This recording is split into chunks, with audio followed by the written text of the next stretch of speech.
Okay, we're back. Another live stream. Thank you all so much for being here. I truly, truly appreciate it. I'm a little earlier than I normally live stream, and that's because I'm going to do a video for you guys tomorrow, and I'm going to release it, and it's talking about the Islamic dilemma, the problem that we're seeing. We're seeing it in Europe, but we're also seeing it here in the U.S., and I mentioned it briefly in the issue with Dearborn, Michigan, and putting the Arabic script on their police uniforms, and it goes a little deeper than that. And this problem it's far more advanced than I think most people give it credit for. And so I'm going to highlight some very specific things, some of the things that our country is going to be dealing with over the next decade or less, potentially less. And anyway, that's going to be in a video tomorrow. So you guys make sure that if you enjoy this content tonight, or this evening, hit the subscribe button, the like button, and the notification bell. That way you're notified every time a new video is released, and then you'll be notified when I release that video tomorrow. So what we're going to talk about is what's going on in MAGA right now. Stray Kitten, all right, here you go. Another loyal follower. I love it. I appreciate it. Thank you so much for coming back. So we're going to talk about what's going on in MAGA world right now. As you guys saw from the thumbnail, Trump is doubling down on this whole, Jeffrey Epstein is a hoax nonsense. But before we get into that, I'm going to give another critique. And we can't be afraid to critique Donald Trump. I'm sorry. We have to be, as I said yesterday, we have to be intellectually honest with all of this. And he's also entertaining some of the people that MAGA see, and myself included amongst those, as some of the most sinister individuals in the private sector, namely Bill Gates. Here's the first one. Let's listen to this real quick. I'm in the second phase of my career, giving away all the wonderful money that Satya's good work has helped multiply a lot. But I think the thing that ties my first career that I still spend some time on because AI is so phenomenal, and my second career is innovation. Innovating in health in areas like vaccines or gene editing, and the president and I are talking about taking American innovation to the next level to cure and even eradicate some of these diseases. He mentioned polio, which is one that we're close. We don't need new science on that one. For some like HIV and sickle cell, we do need new science, but the U.S. Has the seeds that in the same way that Warp Speed took those seeds and put them together, I think something fantastic can be done. AI for our foundation is that we want a doctor for everyone in Africa through AI. We want farmers to have incredible advice and kids to have a chance to learn. So the work being done by the people at this table is changing the world. It's coming fast, so it's great. We all get together and talk about how the U.S. can lead in this key area and apply it even to the poorest outside the U.S. as well as to our great citizens. So thank you for incredible leadership, including getting this group. What a nerdy villain, by the way. But he's the same old song and dance, right? It's all about the injections. It's all about those injections. You got to get the injections. And I'm going to work on more of them and more of them and more of them. I'm going to use my money for benevolent reasons, aside from the fact that he made billions of dollars during the pandemic. Yes, it's a pandemic. He made billions and billions and billions of dollars. And he's saying, well, we need more of that. And we can talk about the side effects all day long. It's almost a religious loyalty to those things. But we're in the midst of, as you saw from the thumbnail, we're in the midst of this Epstein thing, of the whole, the files being released, 33,000 pages being released to the public. And Trump is doubling down on this is a hoax. And then he highlights, he headlines one of the most notable people that we know was part of that. And how do we know that? Well, I guess, ex-wives can lie, but remember this little Jim? This is his wife, previous wife, former wife. Reported that Bill had a friendship or business or some kind of contact with Jeffrey Epstein. It's not one thing, it was many things. But I did not like that he'd had meetings with Jeffrey Epstein, no. And you made that clear to him? I made that clear to him. Melinda admits she met Epstein and doesn't mince words about her first impression. I wanted to see who this man was, and I regretted it from the second I stepped in the door. He was abhorrent. He was evil personified. I had nightmares about it afterwards. My God, I feel terrible for those young women. It was awful. Also widely Okay, so could she be lying? Yes, of course she could be lying. But when all this is going on in the public sphere and people are saying release the list, release the data, and there's pushback from the Trump administration, and then he has a meeting with not with Jeffrey Epstein, but with Bill Gates. Yeah, people are gonna ask questions about that. People are gonna have an issue with that. I certainly do. I don't know. Do you guys have an issue with it? The timing is abysmal, absolutely abysmal. And I'm going to highlight one other thing. This is the guy who had some very interesting words. He was talking about the vaccines. I have to bring this up. In case anybody's forgotten, I have to bring this up. But remember what he said? This was at a TED Talk ages ago.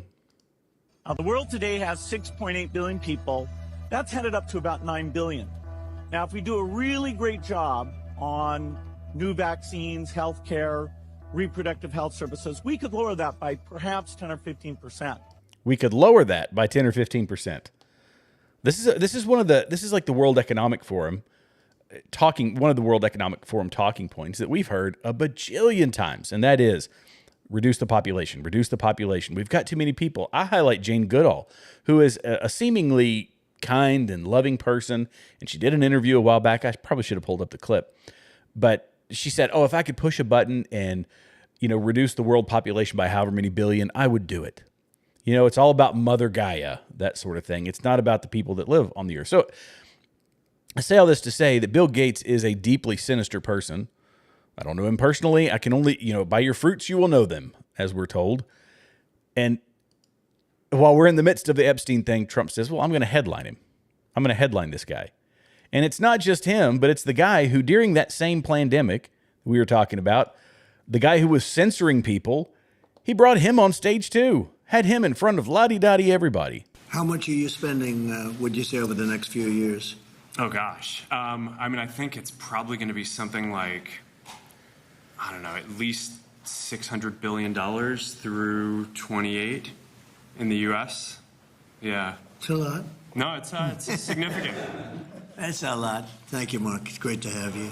Sorry, I wasn't ready to do our for announcement. I wasn't sure what number you wanted to go with. Interesting hot mic moment by Trump and Zuckerberg. But look, everybody knows, if you've been watching this channel, I like Donald Trump. I like a lot of the things that he's doing. But we have to be honest in that he's not going to get everything right. And this is one that he is royally screwing up. And, this is, let me see if I got the right clip here. I think this is the one. Yeah, no, that's not the right one. But anyway, Trump's not going to get everything right. In this instance, he is absolutely botching this whole situation. And I have a right to be ticked off about it. You guys have a right to be ticked off about it. And we have to be vocal. We have to make our voices heard. And if he's going to come after us for it, and if he's going to lambaste us in the media, that's fine. Do what you want to, Mr. President. But some good things. This is coming out of Congress. This isn't coming from Trump. Check this out. Listen to who's getting deposed about the Epstein files. I think everyone knows who all we've subpoenaed thus far. In the initial batch, we subpoenaed 6 former attorneys general, as well as Bill Clinton and Hillary Clinton. We've expanded that to Alex Acosta. Acosta's coming in, I believe, September the 19th, 16th or 19th. We've got that date down. I know that we'll have a lot of questions for him with respect to an earlier Epstein prosecution that he was involved in when he was U.S. attorney. We have the documents, the initial batch that had been sent by the White House. As you know, we also subpoenaed Pam Bondi for those documents. The White House is working with us. I want to publicly thank the White House for turning over so many documents thus far. We're in the process of uploading those documents for full transparency so everyone in America can see those documents. as quick as we can get them uploaded. And as the speaker said, they're 34,000 pages. So we're doing everything we can to get those uploaded. We want those to be public as soon as possible. And then we're going to continue to bring in more people. We learned of some additional names today. We're going to do everything we can to give the American public the transparency they seek, as well as provide accountability in memory of the victims who have already passed away, as well as those that were in the room and many others who haven't come forward. So we're sincere about this. This was a 2.5-hour discussion. It was as bipartisan as anything I've seen in the 9 years I've been here. Appreciate the speaker for giving us the authority to seek out everything that I think you all want and the people that I talk to as I travel America want. We're going to do everything we can to get the answers and to do it as soon as possible.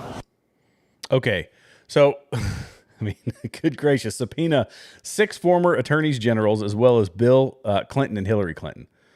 So the House they're trying to do their part, and some of them are. A lot of people are going to be pulling blocker on this because you know that big donors are involved in this whole thing, and that's kind of the question that a lot of people have, myself included. What we know that Trump is not on this list.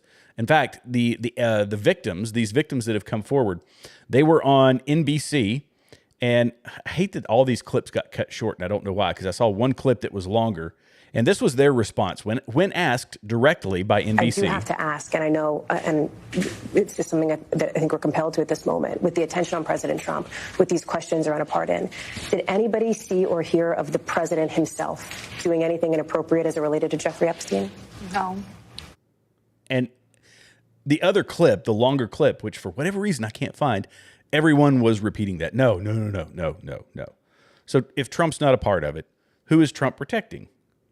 And why is he doing it, in the face of MAGA, the people who he is supporting, myself included, who has been just screaming and hollering about getting the full Epstein list?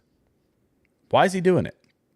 Now, there's some people online pontificating about why this might be. Some people say, Mike Cernovich is one of them, that this data has been tainted and that a lot of the records that lead to these big donors has already been destroyed. That data is gone and you're never going to recover it. And when it all gets released, it's going to be a big nothing burger because the key pieces of data have been destroyed. Well, there's supposed to be, and this is what I hope would still be intact, there's supposed to be a chain of custody for these types of documents. And if the system is being restored and we're getting ourselves away from the deep state, those good actors in there will be able to trace that chain of custody and say, well, the last person who had it was John Smith, and the agent at the FBI, and John Smith is now responsible for what happened to those documents because the chain of custody ended with him. Those documents are now gone. We knew they existed, and now they don't. That's the type of forensics that have to go on with those sorts of things. But certain people online are saying, no, it's never going to happen. We're never going to get the full story. Once Donald Trump got elected, the shredders were fired up and the burn bags were in full blaze. So there's nothing there. It's a big nothing burger. I don't know that I buy that. I'll be honest. I really don't know that I buy that. And we know, too, that Donald Trump, look, the left, people on the left, like what are those guys' names? The twin brothers that are so obviously, well, I won't say that. The Krasenstein brothers say Donald Trump was an informant. This is what they say. But this is the lawyer for the Epstein victims. This was years ago, I think back in 2016. The only thing that I can say about President Trump is that he is the only person who, in 2009, when I served a lot of subpoenas on a lot of people, or at least gave notice to some pretty connected people that I wanted to talk to them, he is the only person who picked up the phone and said, let's just talk. I'll give you as much time as you want. I'll tell you what you need to know, and was very helpful in the information that he gave and gave no indication whatsoever that he was involved in anything untoward whatsoever, but had good information that checked out and that helped us, and that we didn't have to take a deposition of him. That was in 2009? That was in 2009. I can tell you that I talked to President Trump back in 2009, and several times after that, he didn't think that it was a hoax then. In fact, he helped me. He got on the phone. He told me things that were helping our investigation. Now, our investigation wasn't looking into him, but he was helping us then. Okay. I think this can be explained in a couple of ways. Well, not in a couple of ways. Let's put it in clear terms. Let me put it that way. And I'm gonna play Donald Trump to make my case as to why Donald Trump is doing this, why he's using this verbiage. Listen to what he says. So I was kind of attacking the guy before I ever gave him a chance to speak. Let's listen straight from Donald Trump. This is how he used this hoax term. Mr. President, right now there have been survivors of Jeffrey Epstein speaking at a press conference on Capitol Hill. They're calling for these case files, these documents to be released. And Thomas Massey, who was sponsoring a discharge position to get the House to vote on releasing those documents, says he doesn't believe you're implicated in these files, but many of your friends and donors may be, and he says that's why the Justice Department is redacting them and slow walking the release. Is the Justice Department protecting any friends or donors, sir? So this is a Democrat hoax that never ends. You know, it reminds me a little of the Kennedy situation. We gave him everything over and over again, more and more and more, and nobody's ever satisfied. From what I understand, I could check, but from what I understand, thousands of pages of documents have been given. But it's really a Democrat hoax because they're trying to get people to talk about something that's totally irrelevant to the success that we've had as a nation since I've been president. Even if you look at D.C. right now, D.C., it's a totally safe zone. It's called a safe zone. That's a term. It's a term of art. It's a safe zone because it's very safe. You can walk down the street now and nothing's going to happen. No crime, no murders, no nothing. Because we had a lot of problems with certain places, and we still do. All run by Democrats, or for the most part run by Democrats. So what they're trying to do with the Epstein hoax is get people to talk about that instead of speaking about the tremendous success like ending 7 wars. I ended 7 wars. Nobody's going to talk about because they're going to talk about the Epstein whatever. Sir, I understand that we were subpoenaed to give files, and I understand we've given thousands of pages of files. And I know that no matter what you do, it's going to keep going. And I think it's enough because I think we should talk about the greatness of our country and the success that we're having. I think we're probably having, according to what I read, even from 2 people in this room, we're having the most successful 8 months of any president ever. And that's what I want to talk about. That's what we should be talking about. And there it is. Everything he said, it's let's talk about the good things going on. That's why I just wish, guys, I wish he would use a different term. Why hoax? It's not a hoax. We know it's not a hoax.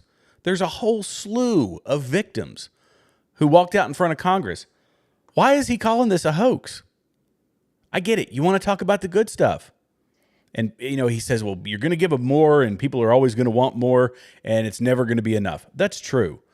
There's a good chance if we got verified or all the verified true factual information about the Epstein case, and if the conclusion wasn't what a lot of people thought it was going to be, they would say they're hiding something. There's always going to be something around it. And is there, you know, it's good for online content for a lot of people. Will we ever be truly satisfied? But in this instance, and in a lot of other instances, like the JFK assassination and the RFK assassination, we know it's things that have been analyzed for decades. With Epstein, it's been analyzed for almost a decade now, I guess. People know that there's more to it. They know that there's more information, and we just want to see it. The number, this is the whole thing. I said this before when they released a batch of documents about JFK, I think. I said this is measures of performance versus measures of effectiveness. Your measure of performance is 33,000 documents. Well, if there's 100,000 documents, it's a lot, but that's not everything. That's not an adequate percentage of the available information. So that's a measure of effectiveness is, can we draw any new conclusions from the information that they give us? right now, the answer is no. Now, there's internet sleuths combing through this stuff, and they're trying to find new information, trying to find previously unreleased information. That hasn't been the case so far. So yeah, we gave you 35,000 documents or 34,000 documents. Thank you. I appreciate that. Now, where's the rest? I also have to, kind of point out that there are sensitive things that we probably don't want and that we shouldn't have, and that is the names of victims. We don't need to publicly release all of that information. The problem with the government is when redactions go through, that's the excuse that they will give us when they give us heavily redacted documents. Well, what was here? Oh, that was victim information. What's here? That's victim information. Before you know it, the bulk of what you receive is victim information, or excuse me, is redacted, and you're missing, they'll lie to you is basically what I'm saying. They will lie to you quick as a hiccup. But the people want accountability, and this was what we were supporting Donald Trump for.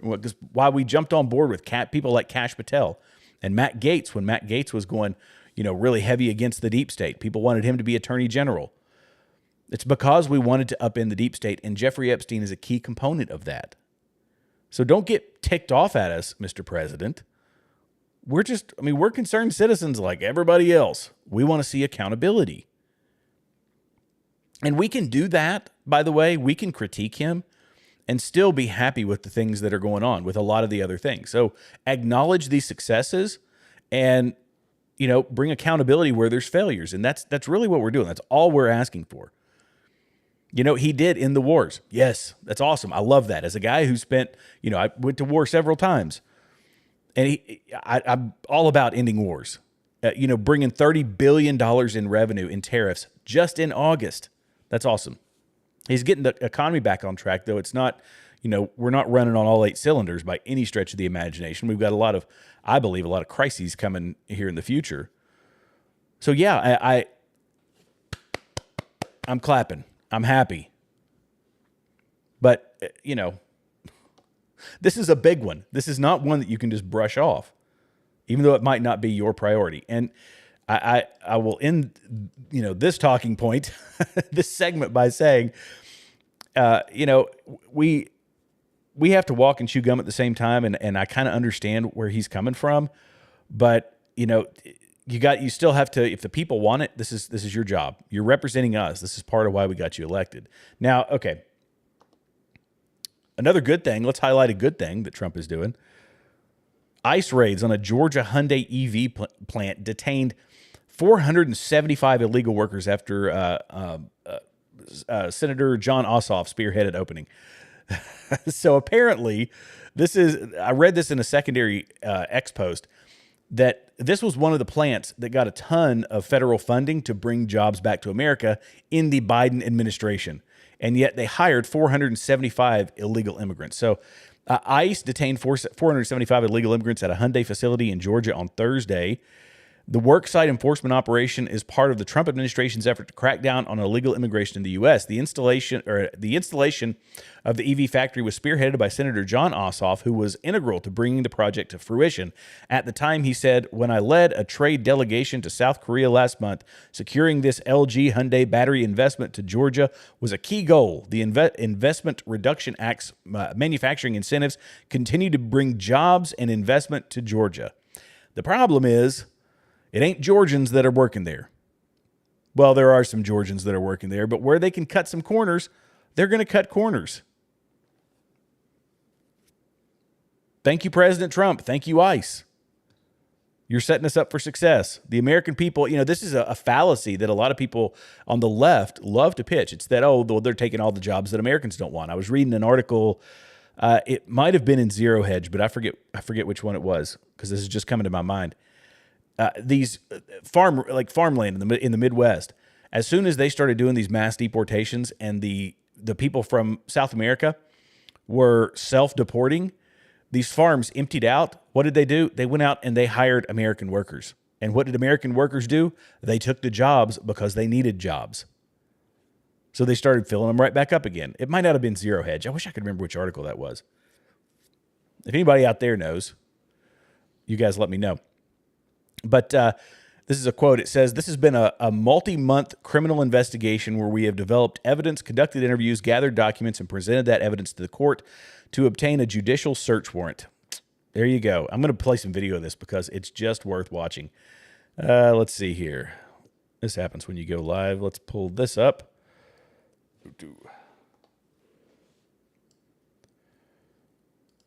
Showing is always better than telling. Don't you guys think? Here we go. We're Homeland Security. We have a search warrant for the whole site. We need construction to cease immediately. We need all work to end on the site right now.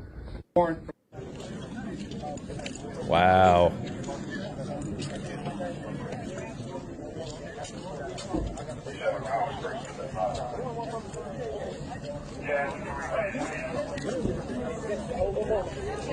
What an operation.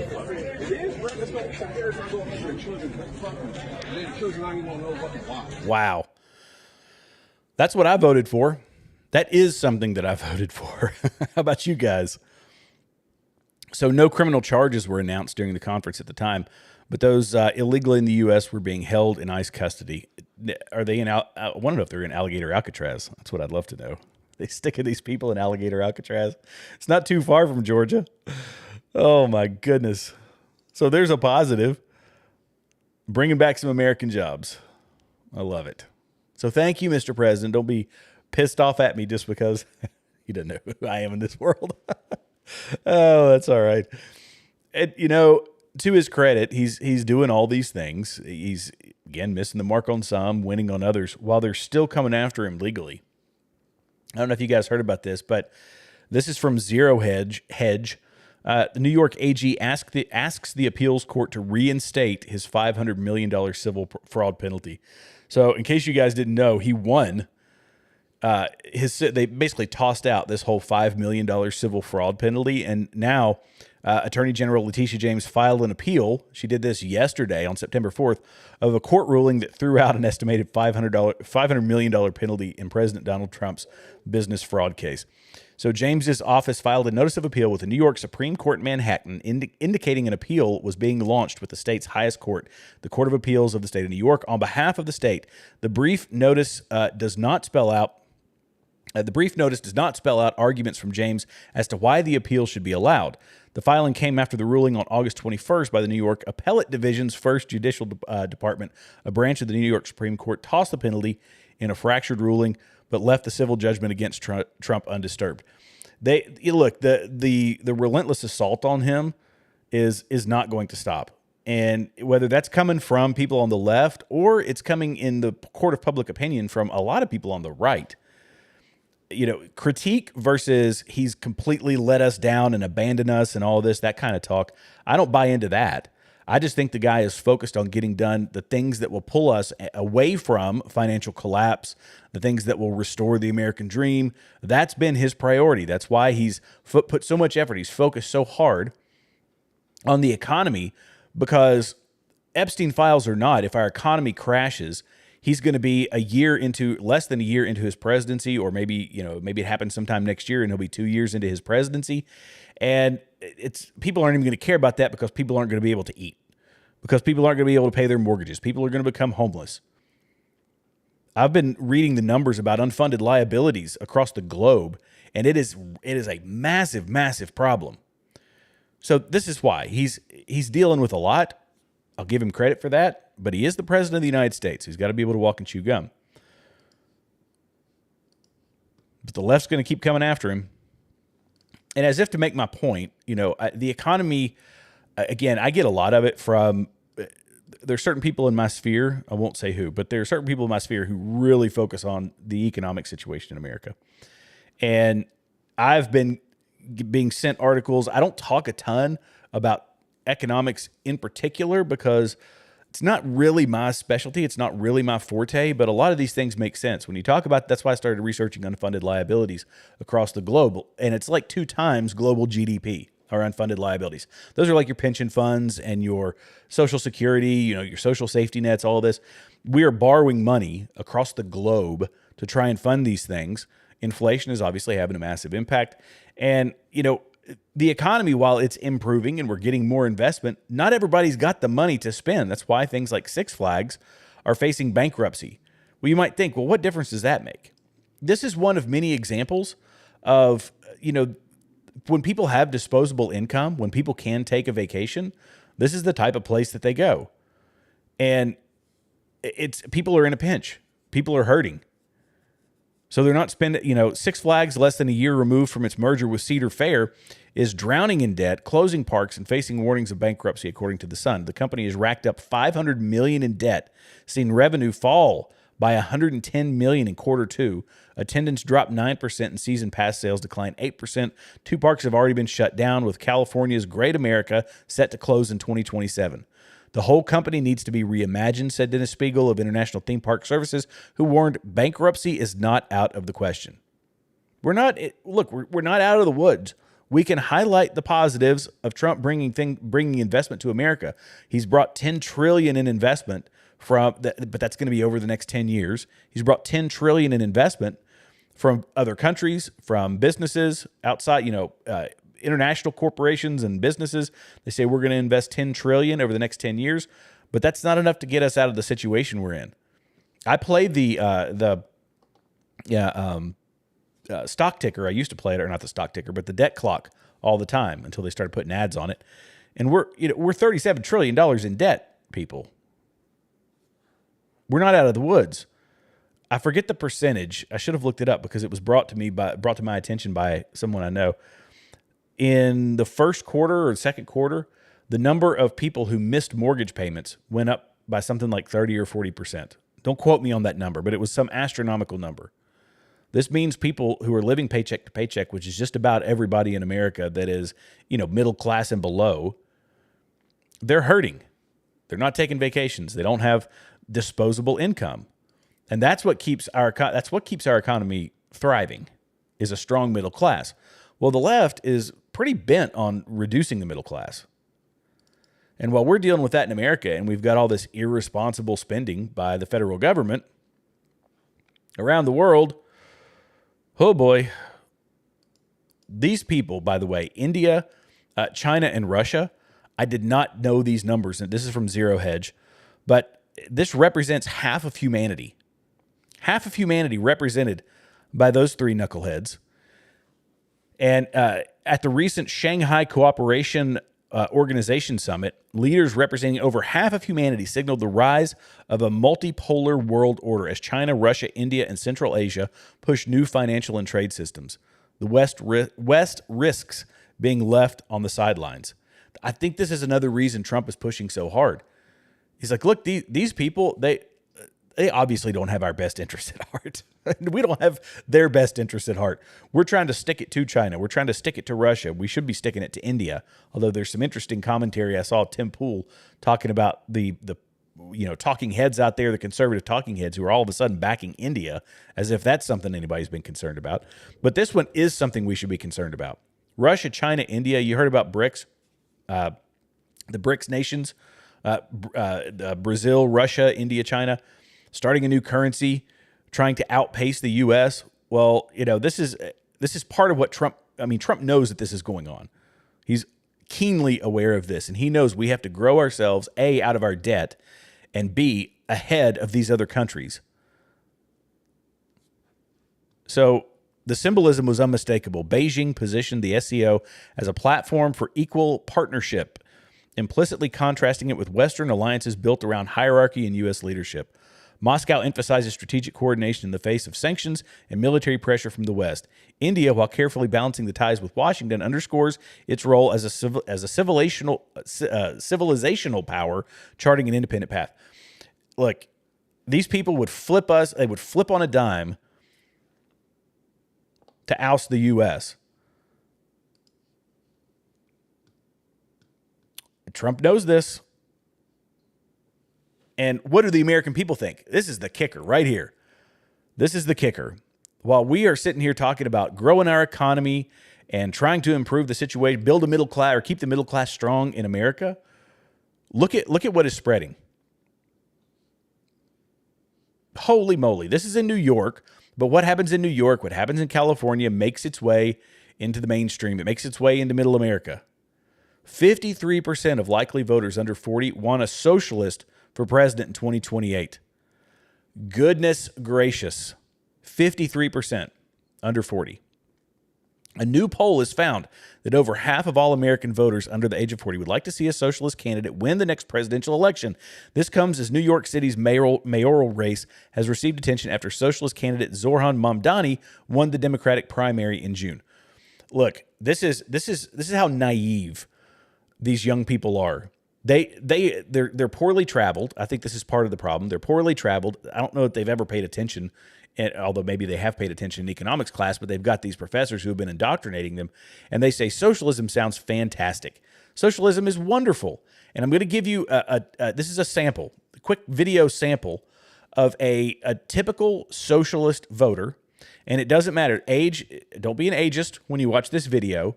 Don't be an ageist now. Listen to this. Or the leader of New York City for a day, what would you change? I would change that people not getting to have what they want, and if they don't have much money, I would change that into that they could, because they need that money to buy it. If you... Oh, that's what it is. There you go. That right there, that young kid just explained the socialist... Or the leader of New York City for a day, what would you change? I got to play it one more time. I would change that people not getting to have what they want, and if they don't have much money, I would change that into that they could, because they need that money to buy it. That's it. There you go. It's all about what they want, and we should give them what they want, give them money so they can buy what they want. Whether it's 7th grade or 3rd grade, running for class president, free milk, free pizza, or socialists in New York, or these young people, that's what they think it is. They don't know what it's like in China. They don't know what people in socialist China have had to deal with. They don't know what people in Cuba have to deal with. They don't know what people in Venezuela have to deal with. I mean, pick up a book. Just look at social media. Look at the numbers. 100 million people at least have been lost to socialism. And yet they say, no, I think it would work here. It's always their excuse, right? Nah, it's because they didn't do it right. You know what that is? That says if I was the benevolent dictator, which is what it takes a benevolent dictator to make socialism work. And then you have to quash what it means to be human. You have to kill human nature. But if I was the benevolent dictator, I could do it better than Maoist China, than Stalin's Russia, than Hitler, who, by the way, was a socialist. It's the National Socialist Workers' Party. Oh, boy. And this is another kicker. They say, he's not for big business. No, Mamdani's not big business. It's not big business. Well, he hit his goal of $8 million.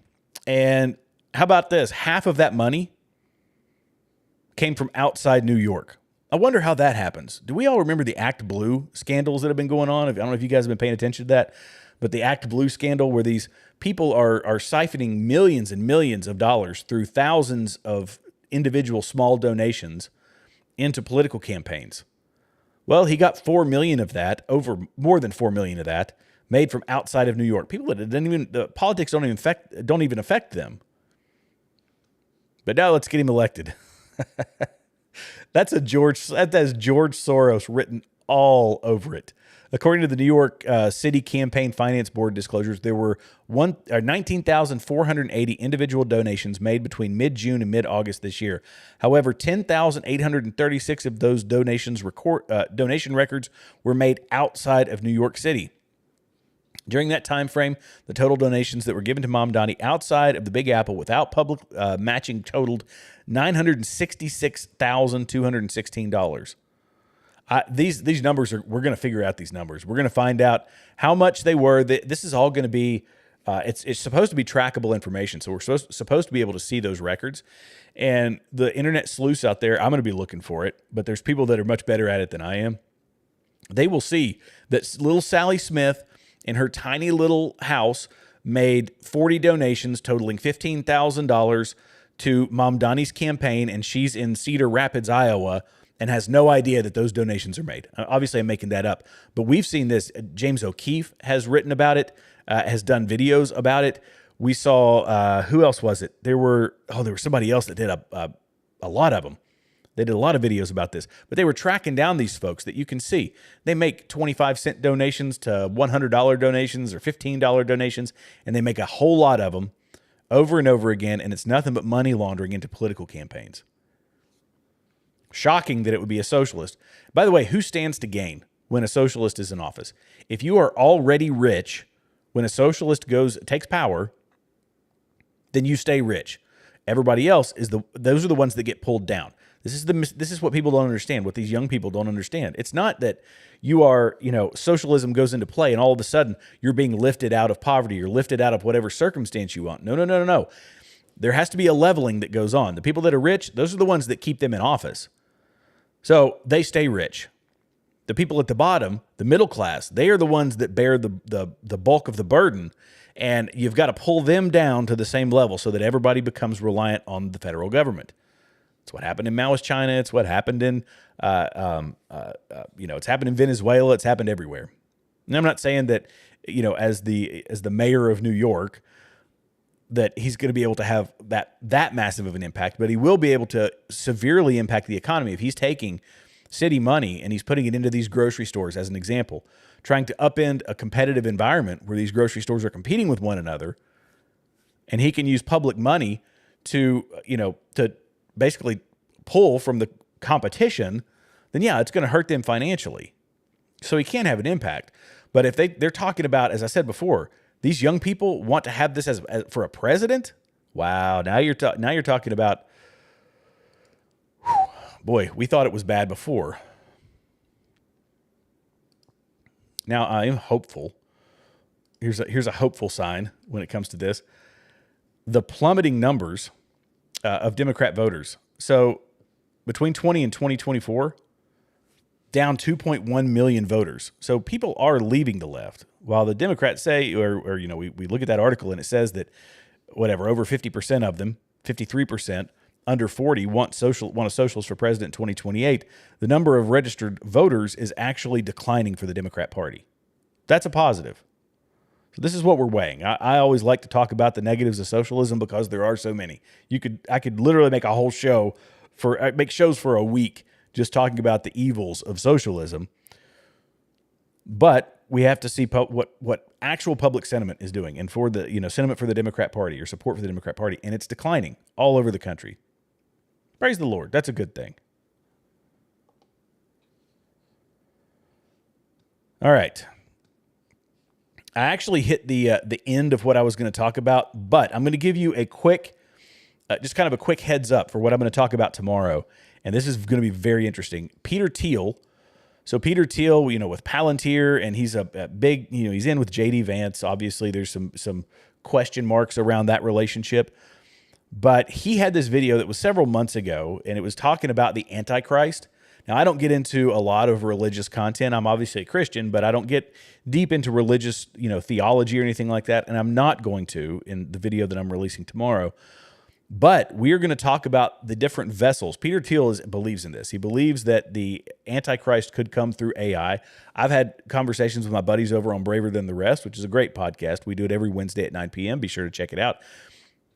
That is one of the vessels. I believe there's multiple vessels that are going to put us in a circumstance where, things like the mark of the beast and all that could actually become a reality. And it comes from, one, powerful government, two, what I call the Antichrist spirit or the Antichrist mindset. And they come from things like Islam and other ideologies. And then division of political movements, which would be another vessel, and then AI technology being another one of those. So there's a lot of vessels, a lot of avenues that could take us into those, those prophetic times. And again, I'm not going to get into the theology of it, but I think even if you don't believe in God, or if you're not a Christian, you might find this very, very interesting. So I'm going to give you my take on that tomorrow. I'm going to release a whole video. Be sure, if you haven't done so, hit the subscribe button, hit the like button, and the notification bell. That way you're notified every time a new video is released. And while we've got some folks on, before I end, y'all got any comments about tonight? Any comments about the things going on in the world? I would love to hear your all's opinion. and I'll hang here and just wait for that. And in fact, I might pull up some video clips while we're waiting. We could talk, I mean, whatever you want. You bring it up. What do you think are some of the hot topics right now? What are some things that I ought to do some deep dives on? You know, that's something I'm always looking for content. And sometimes you read through the news and you just get bummed. You know, I do. I'm like, kid grief. It's all the same nonsense. And so we're always trying to, I try to go deep as I possibly can when I'm analyzing what's going on in the world. And, you know, sometimes I have more time to do it. Sometimes I don't. I work a job just like everybody else. I've got several jobs, actually. So you stay busy, but, you know, you just flip through the news, you doom scroll, and it's like, golly, how about we just not look at all the hateful content? How about we not just pay attention to all this I don't know. I call it rage porn is really what it is. How about we can highlight some of the pros, we can highlight some of the cons, but I want to know what you guys think, because we've got several folks on over on YouTube right now. We've got some folks on over on Rumble. What are the things that are concerning you right now in the world? And I will deep dive into that stuff. Hit me up in the comments. I would love to see it. I know there's a slight delay. Whoa. Well, this is interesting. While I'm waiting on that, more than 90 cars found in the Chicago River. What I want to know, let's see. Well, let's listen to this here. This is kind of live responding to the news. This just came out a second ago. Let's listen to this. Found 97. Now that dive team is checking license plates and VIN numbers to find out if their haul could lead to any answers. This mangled Nissan is just one of nearly 100 cars the chaos divers discovered in the Chicago River. It's not uncommon for us to find vehicles. Heck, that's what we do. When they started their search at the Richard J. Daley boat launch near 31st and Western last week, they didn't find just one or two vehicles, but they kept combing the water, ultimately logging dozens. A lot of these are in piles. We have 3 piles that are ranging anywhere from 12 to 19 cars in one spot. The independent dive team uses sonar technology to solve missing persons. Okay, were there any bodies in any of these? That's what I want to know. Good grief, 90 cars in one river, in the Chicago River?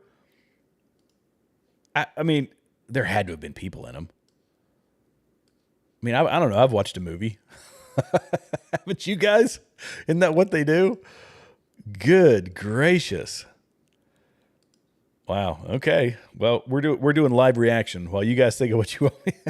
If you guys have any comments, any thoughts about what's going on in the world, be sure to let me know. You know, it was crazy yesterday. This happens. My numbers, they ebb and flow on my live streams. And towards the end, always towards the end, as I'm getting ready to close off, the numbers shoot up. And I'm like, well, dadgummit there. I just left off with a bunch of, willing subscribers or possible subscribers. And I just left them hanging. Let's see.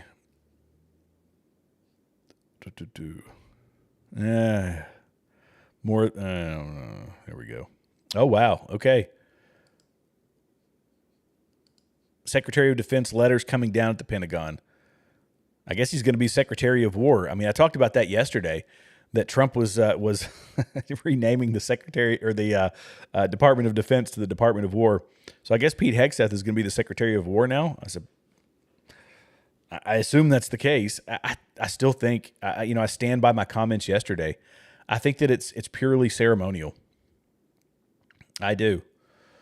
Oh, here's another thing, by the way. Tomorrow, when I do my video, I'm going to play this one for you guys.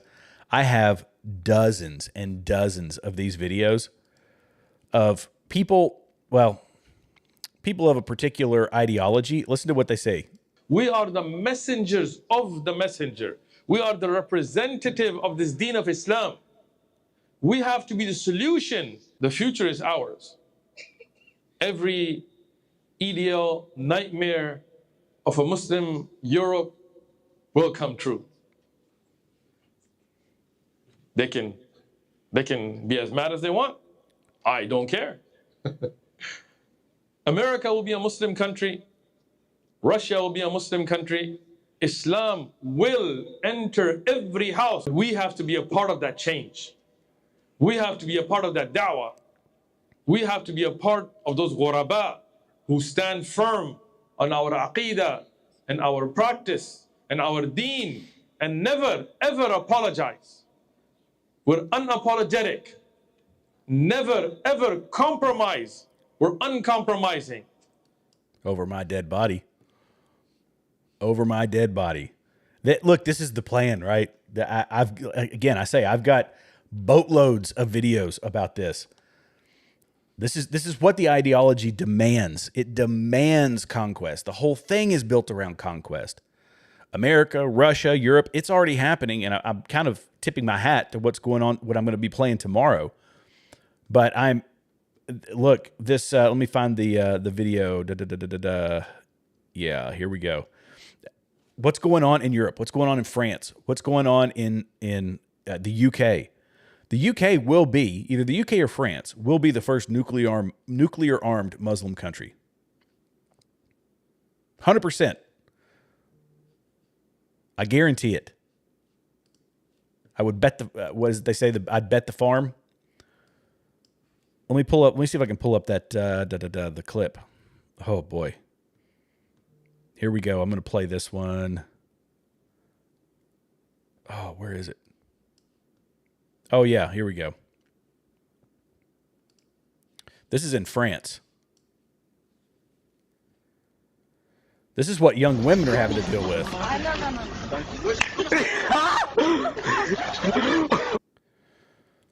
There you go. They have no respect for women. They have no respect for humanity. They love this stuff, right? And I've got dozens of videos. Assaulting women, chasing them down on the subways.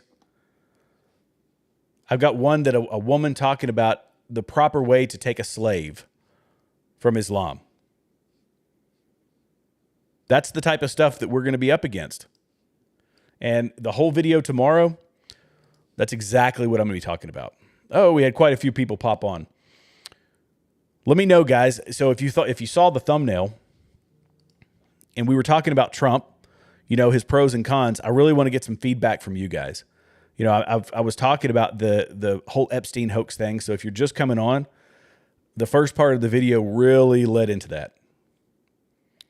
And, you know, tomorrow I was telling everybody I'm going to be releasing a video where I'm talking, and I'm speaking this. I know I'm repeating myself, but I was speaking this to some of the folks that just came on. But I'm going to be talking about some of the things economically, you know, from our power base, all these things that are seeking to control us. One of the vessels for what I believe is going to be an end times thing is Islam. It's a vessel. Islam, AI, socialism, all this good stuff. That's what we're going to be talking about. But guys, thank you all so much for joining me. I have now come almost to an hour, so I appreciate you joining me.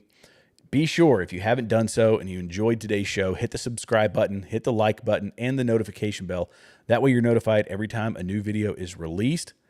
God bless you. Oh, stray kitten. I'm sorry. Whoa. Sorry, I just hit the wrong button there. Okay. Spaghetti. You said Trump is ill? What do you mean Trump is ill? Be more specific. Like physically ill? That you think he's mentally ill? What kind of ill do you think? I would love to know. You're going to have to be more specific.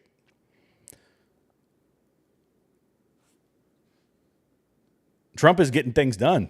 I mean, look, I have plenty of criticisms over Trump, but I am by no means a Trump hater. Give me specific points. This is the interactive part of the live stream. I never do this, actually. I rarely sit here and do just straight up interactions. I wait for people to comment. But spaghetti, I need to know what you're talking about.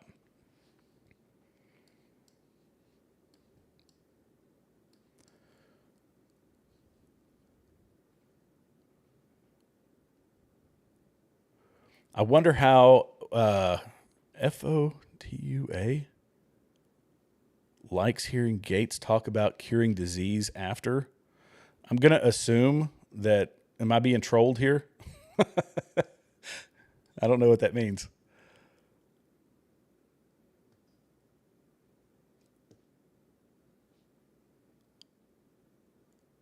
Yeah, I don't know what that means. Sorry, I guess maybe you went over my head on that one. Oh, good gracious. Okay. I'm going to call it quits for now, guys. We've come upon the hour. I appreciate you all. Thank you so much. Oh, wait, here we go. I wonder how.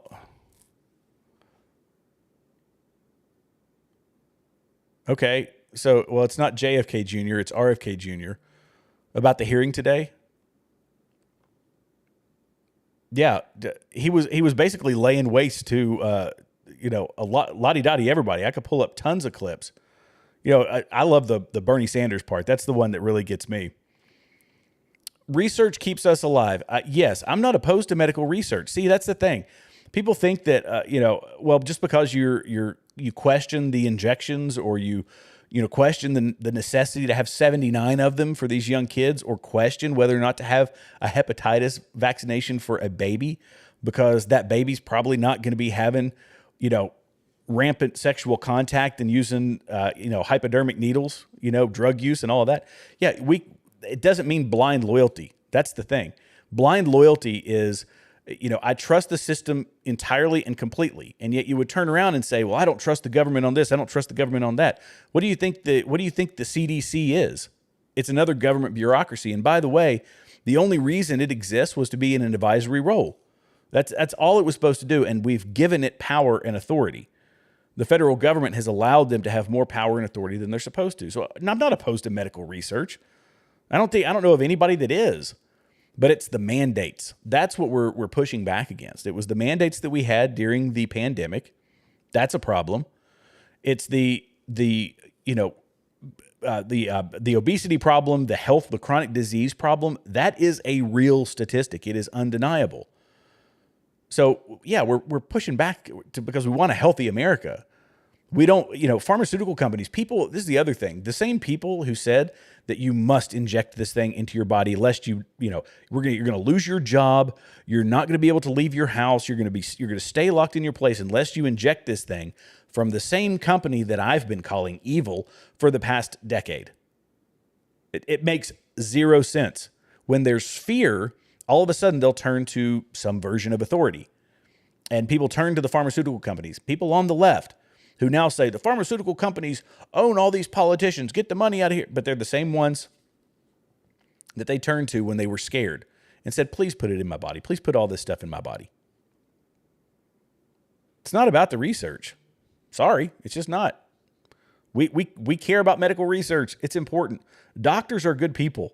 I think that most of the doctors who were involved in all that stuff, even the same stuff that a lot of them, not all of them, but a lot of them are just there. It's the Hippocratic Oath. First, do no harm, right? They care about people, and they're there to treat people. And God love them for it, because it takes a massive amount of time and money and expertise. But you have to admit, we're pushing back against not just the pharmaceutical companies, but the food companies pumping these chemicals into our food, the artificial dyes, all of that stuff. The only reason people have a huge issue with RFK Jr. is because I don't know. Yeah. Stray Kitten said, was FOTUA. You're going to have to spell that out. I don't know what FOTUA is. I have no idea. But no, we're not pushing back against medical research. Now, there are some cruel medical research. We shouldn't be funding gain of function research. Gain of function research is taking something that is not transmissible and making it transmissible, so that they can make something to prevent it, which wouldn't be necessary unless they hadn't made it transmissible. That's all that is. It's a horrible practice, a terrible practice to say we're just getting ahead of this next thing. So we develop this thing in a lab, and then this thing in a lab, they continue to push it and morph it until it's transmissible. And all it takes is one lab leak, as we know from the China virus. It turned into a lab leak, and then you have a pandemic that's spreading around the globe.